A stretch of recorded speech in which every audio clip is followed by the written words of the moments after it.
Poland has a 500-kilometer coastline on the Baltic Sea and is basically a flat country. 75% of the country is lower than 200 meters.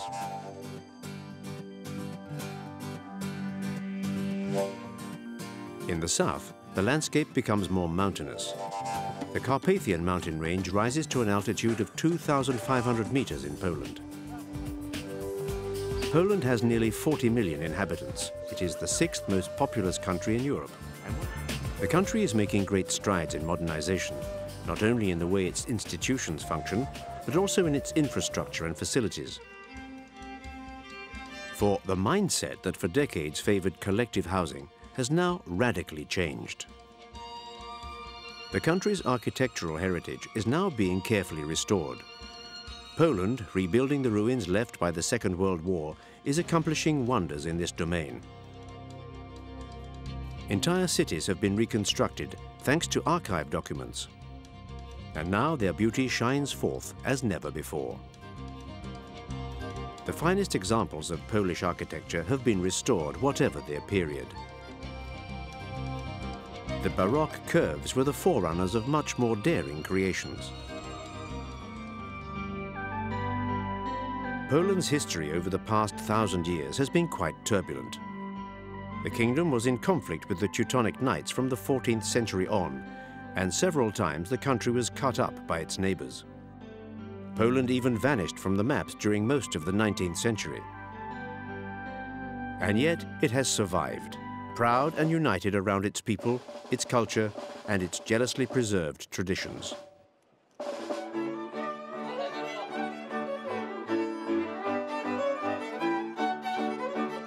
One of these age-old traditions is beer brewing. Na zdrowie. Poland is one of Europe's leading producers of pork. Pork has always been an important ingredient in the traditional cuisine, but Polish cooking has also been open to outside influences. Creativity and imagination have transported even the restaurants, like this one installed in a roadside aeroplane.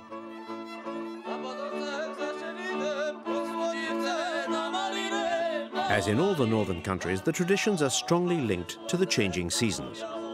At the summer solstice, some girls sport a wreath of flowers. Folklore has always played an important part in Polish culture.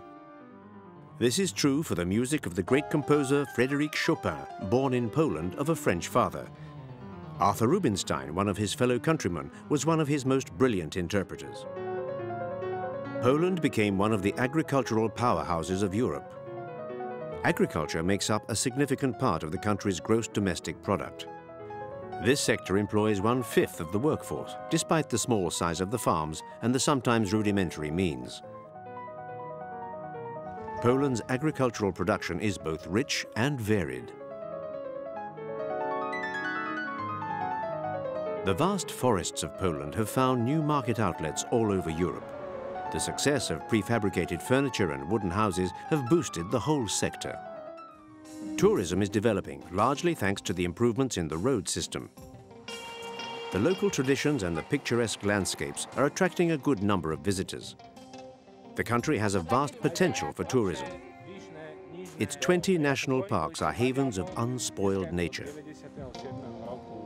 In the 16th century, Poland was one of the most powerful countries of Europe.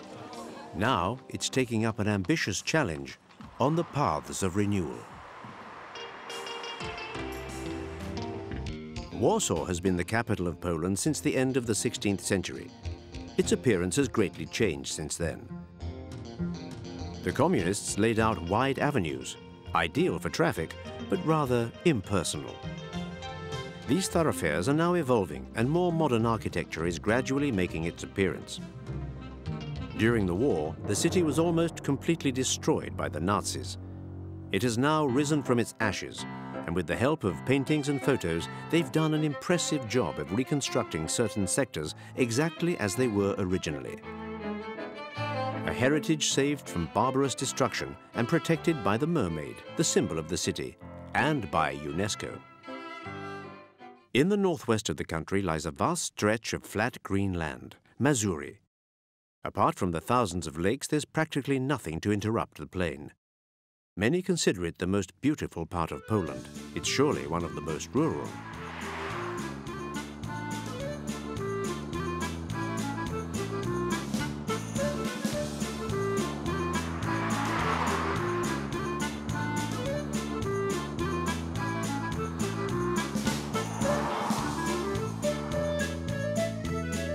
Three-quarters of Poland lies in the vast European plain that stretches from the southwest of France all the way to Russia. In Mazuri, we run into the ordinary barnyard animals that gaze at the passing trains, and other species that come and visit the region during the summer months, such as the stork. This migrating wader is a welcome guest. The inhabitants even provide special poles to encourage nesting. For Barbara Dochwa-Wolska, the storks are almost part of the family. The storks arrive very early in the springtime, the end of March, beginning of April. And that's how it is every year. There's never a year they don't come. The male arrives first and prepares the nest. A few days later, the female arrives. In Mazuri, the white stork is part of the landscape.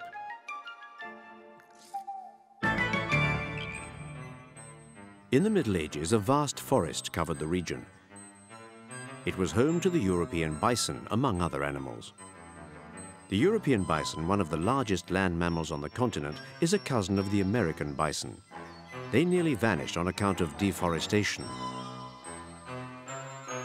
Here, the Borecki forest is a favorable habitat for the bison. Krzysztof Zoch is a park ranger here. In Poland, there are about 1,000 bison, and here in the Borecki forest, 300, of which 80 roam freely. There are 3 in this pen. Up until the First World War, bison could be found living in several regions in Poland. During the war, there was a severe drop in the bison population, and then their numbers increased once the war ended. The many lakes of Mazuri are the traces of glacial erosion. The migrating glacier carved out hollows that then filled up with water.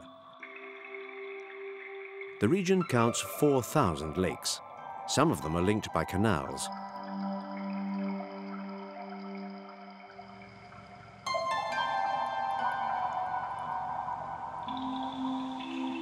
On the Elblag Canal, the difference in water levels is too great for normal locks, so they came up with an original solution. Like a watermill, hydraulic wheels supply the energy needed to pull the boat out of the water and haul it up the slope. The boat is cradled on a wide carriage on rails. This ingenious system was invented in the early 19th century.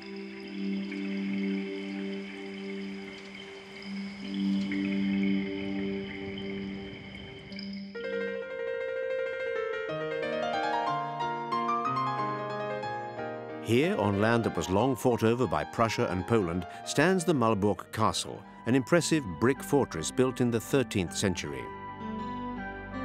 It is the largest medieval construction of this type in all of Europe. The whole complex is in fact made up of 3 castles nested in one another. Malbork was used as headquarters for the famous Teutonic Knights when they returned from the Crusades in the Holy Land. In the 14th century, the fearsome soldier monks ruled over a large part of the north of present-day Poland. 1 century later, the Kingdom of Poland had to step in to put an end to the domination of the famous Maltese cross.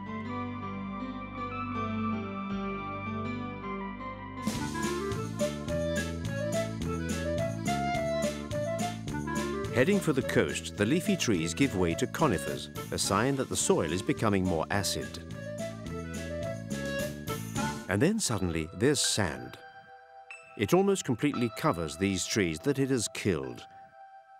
Huge shifting dunes up to 40 meters in height are found throughout the Slovinsky National Park. These dunes, pushed by the wind, can move up to 10 meters a year.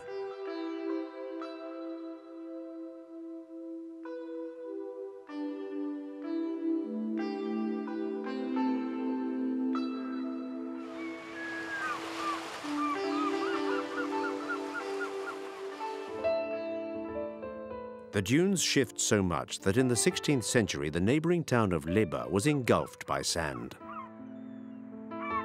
The inhabitants had to move and build a new community that is now a small fishing town.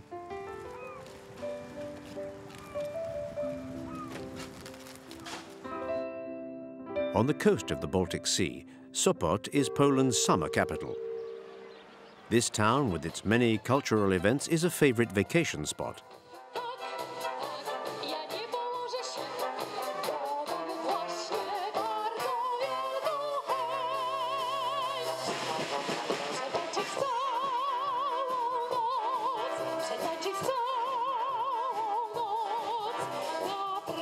These pompous buildings that have been dozing since they were built at the beginning of the 20th century must have been quite startled by the work of the architect Zaleski, who designed the Crooked House in 2003. It looks like it's straight, so to speak, out of a Walt Disney cartoon. It is Poland's most photographed house.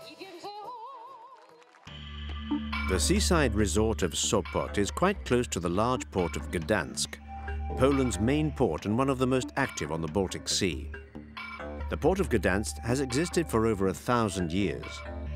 Thanks to the port, the city has enjoyed complimentary names down through the centuries. Gdansk has been called Poland's Golden Gate and even the Pearl of the Baltic.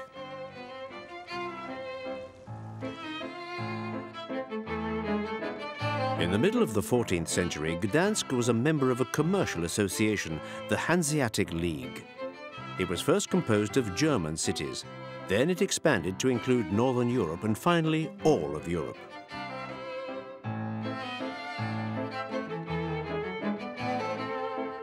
The member cities of the Hanseatic League enjoyed immense prosperity. Richly decorated gates announced the affluence of the town. The Hanseatic cities often adopted the same style of architecture. The influence of Flemish architecture is quite evident here in these townhouses with their ornate facades.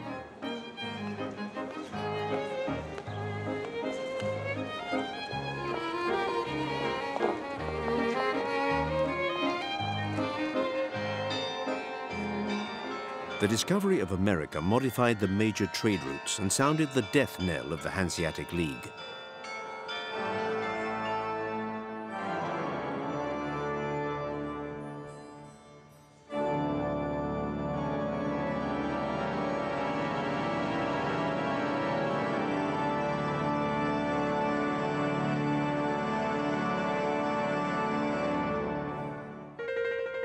The power and independence of the Hanseatic League eventually gave rise to a good deal of envy, even among the League's own trading ports.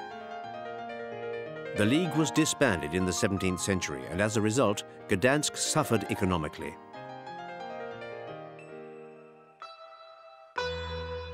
Amber was used as a currency for trading in Gdansk. And it was a very old currency, for the amber route from the Baltic to the Mediterranean dates back to remote ancient times. Amber is the fossilized resin of conifers. Amber is mysteriously washed up on the shores of the Baltic Sea, also known as the Amber Coast. The resin came from a vast forest of conifers that was covered by the sea. The crafting of amber, glass and silver is a tradition here in the cities on the Baltic. Lech Parzysek.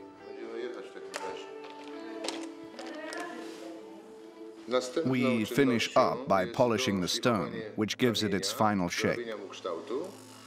The next step is placing it into the silver or gold setting, and depending on the shape we got after polishing, we decide whether we'll use it to make a pendant, a ring or a bracelet.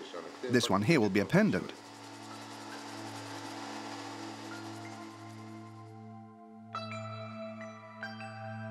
The ancient Greeks discovered that rubbing amber with cloth would charge it with static electricity.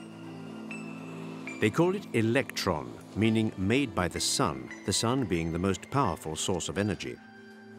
Amber varies in color from yellow to brown. It's more or less translucent, depending on the amount of air trapped inside.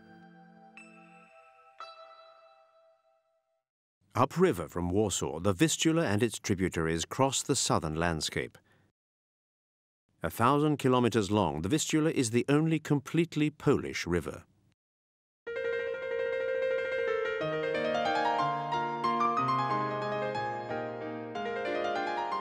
Kazimierz Dolny, a city on the Vistula, had its golden age thanks to the grain trade. The rich grain merchants built magnificent townhouses in the Renaissance style. Further south, we're near Marapolska, a mining region that's been active for centuries. This is the Wieliczka salt mine.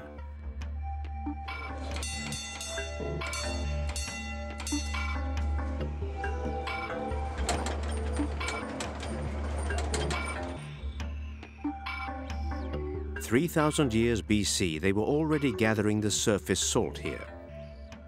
But the first shafts were sunk by monks in the 13th century. 135 meters below the surface is a labyrinth of galleries spread over 350 kilometers. Salt used to be worth a lot more than it is today. Marek Sizewski. The salt from the mine belonged to the king, and the salt extracted from the Wieliczki mine covered the needs of the entire country. You could even say that the economy was really based on salt. 1/3 of the king's revenues came from Wieliczki's salt. Salt was an extremely precious asset.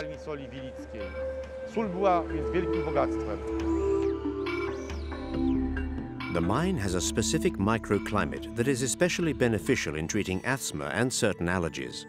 The galleries are dotted with salt sculptures done by the miners and a variety of artists. Their works represent the local legends, and in certain cases they can attain impressive proportions. Salt has infiltrated the supporting beams, so over time they've become petrified. A chapel as large as a warehouse contains some remarkable sculptures of notable personalities in Polish history and different scenes from the Old and New Testaments carved in bas-relief. Sometimes concerts are given here, for the acoustics are excellent in this large chamber.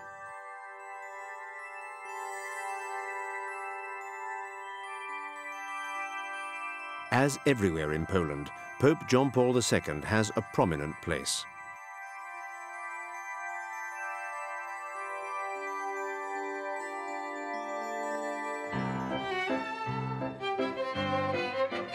Lodz, southwest of Warsaw, is Poland's second largest city. At the end of the 18th century, it was annexed by Prussia and later by Russia. The Russians decided to make the city a textile center, and fortunes were made, as was the case for the Poznański family that lived in this monumental dwelling of the late 19th century. Israel Poznański was the owner of Lodz's largest cotton mill. His mansion, which gives a measure of his fortune but also of his aesthetic taste, contains works of Art Nouveau, very popular among the rich industrialists of the time. The Poznański factory was right next to his palace. The huge brick building has been fully restored. Marta Warzyniak.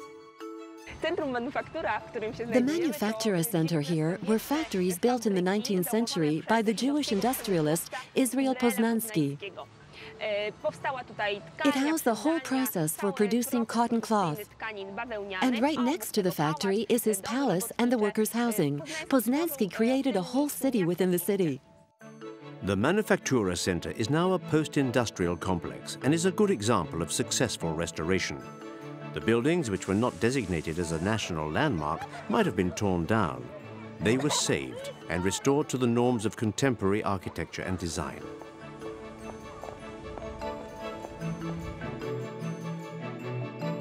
There's a museum dedicated to the history and production of textiles. In half a century, the industrial activity transformed the quiet little town of Lodz into a multinational metropolis. The Poznański factory covered several hundred hectares and was equipped with the most advanced machines and techniques of the time. Agnieszka Zgędziowska. The royal government granted free use of the land to attract the textile industry to this region. Starting in 1823, skilled craftsmen were flooding into Lodz from Silesia, Czechia, and Germany. There were spinners, weavers, dyers. Along with the techniques of production, the museum also exhibits the artistic aspect of the textile industry, embroidery and prints.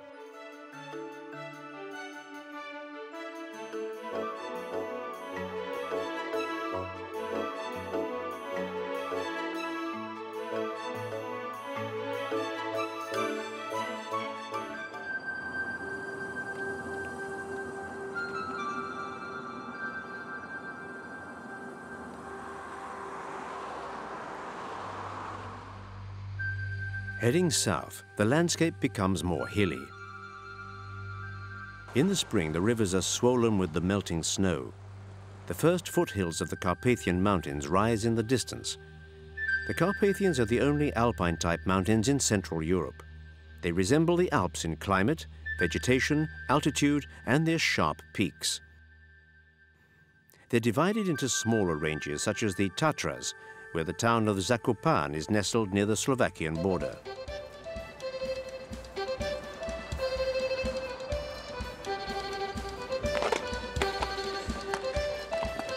Its rustic charm has made it a favorite place for Polish intellectuals, writers, and musicians. They come for the climate and for the comfort of the wooden houses so typical of the region. Jan Carpathian is an architect. Dom wybudowany całkowicie z drewna. Kiedyś nawet nie posiadał. This type of house is all made from wood. Stał na dosłownie 4 kamieniach. Before, they didn't even have cellars. Czasami, jeżeli był to jakiś spadek terenu, to The murowano house was simply laid on 4 stones. mury na glinie, a potem jest to dom zrobiony jak It's a house that's mebel, constructed like a po prostu piece jak of furniture. skrzynia. To, co widzicie, What you see here behind me is a construction made out of tree trunks, assembled so that they notch together at the corners. na narożnikach, żeby tam zimne powietrze nie przechodziło.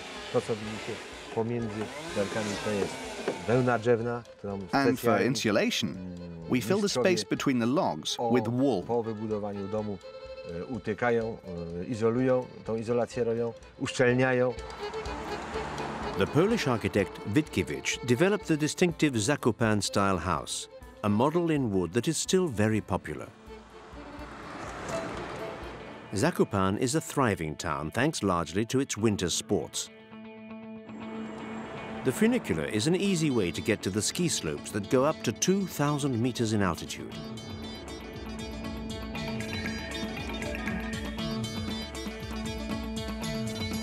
Summer bobsledding is also good for a thrill.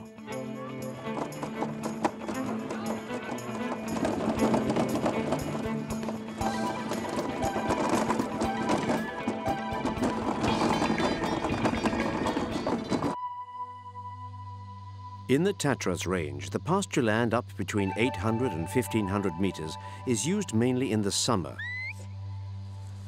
Władysław Butz is a shepherd, and with his 2 dogs he's going out to see his flock. The sheep go up into the mountain in May and stay until September. With the sheep milk, the shepherds make a type of cheese that dates back to the Middle Ages. We take the ewe's milk, a bit of baking powder, and we mix them together in a vat. And then it rises and rises, something like yeast. And that's how we make the cheese called oscypek. As soon as they've finished milking, they start making the cheese. The milk mixture is allowed to ripen in a vat for 5 to 10 hours at room temperature. Then they do a warm ripening before adding the rennet, which curdles the milk. Then the cheese is hung so that the water and whey can drain out.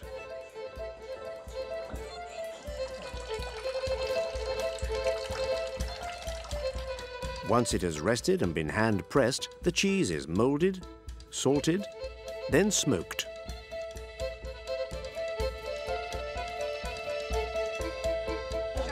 The traditional odzypek made from raw sheep milk has been designated regional product by the European community, so the odzypek is now a protected trade name.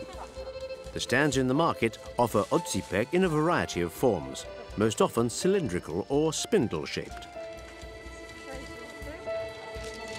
Zakupan possesses other resources as well, leather and pelts from a variety of livestock.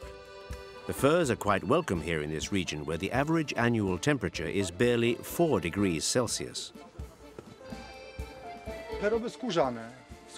I sell leather products, sheep and goat skins, cow hides.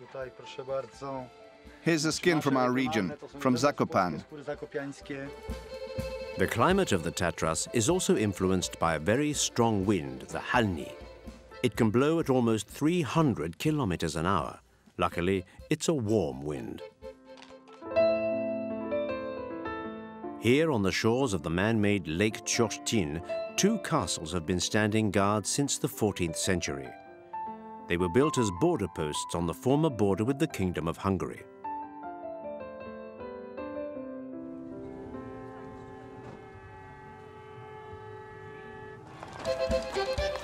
Here on the shore of the Dunajec River, they rope long wooden skiffs together to form a solid but supple raft. The rafts are piloted by boatmen from the mountains, like Migdaj Stankstoff. They've always floated timber down this river. Right up to the 60s and 70s, they were still floating timber down the river. But that's not directly connected with what we're doing here. The people that lived on the river have always had little skiffs. They used to be made from hollowed-out tree trunks. They were used to transport people and cargo. And then already at the beginning of the 19th century, they were using them for tourists.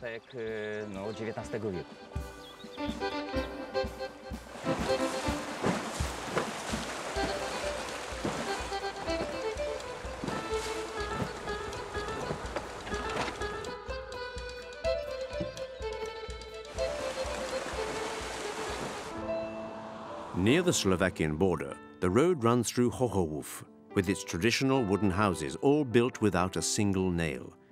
Here, woodworking is an art. Jan Zedier is a wood sculptor. I get my inspiration from religious themes, and I specialize in nativity scenes.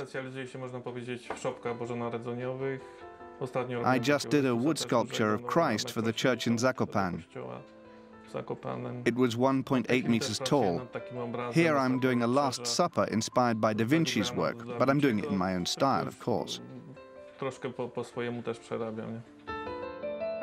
As the country is so deeply Catholic, most of Jan's commissions, like his sources of inspiration, are religious.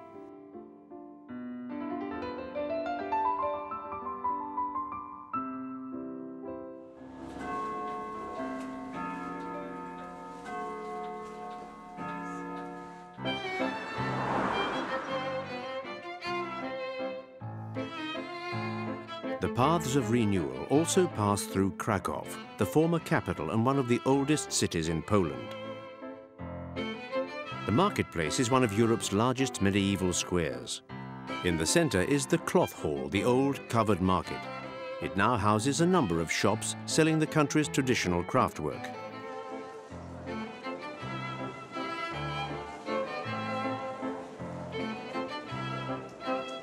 Here you can find the entire range of traditional products and materials: pottery, embroidery, wood carvings, metal sculptures and jewelry, and of course, amber.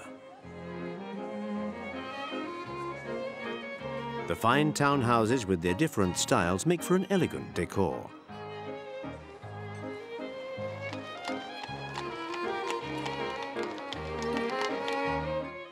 The only thing that remains of the city's old fortifications is this imposing gate.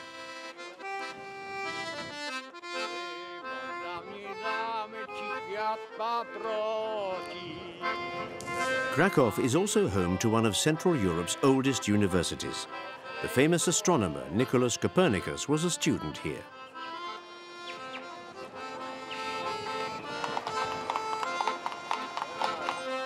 Perched up on the Wawel Hill is the Royal Castle, the residence of Poland's monarchs for 5.5 centuries. Behind the ramparts is the Gothic Wawel Cathedral. It was here, on the banks of the Vistula, that the coronations and funerals of Poland's kings and queens took place.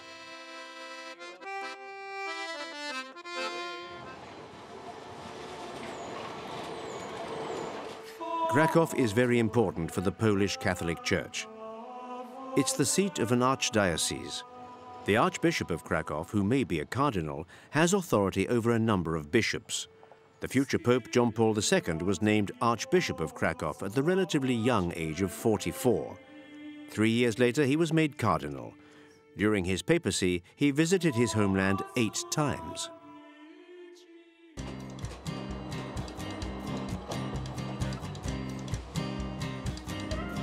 Kazimierz was once an independent city. It was the Jewish district before it was absorbed by Krakow. During World War II, a German entrepreneur ran a factory producing enamel kitchenware here. His name was Oskar Schindler, and he saved over 1,000 Jews. Steven Spielberg made a film on him, which he shot here.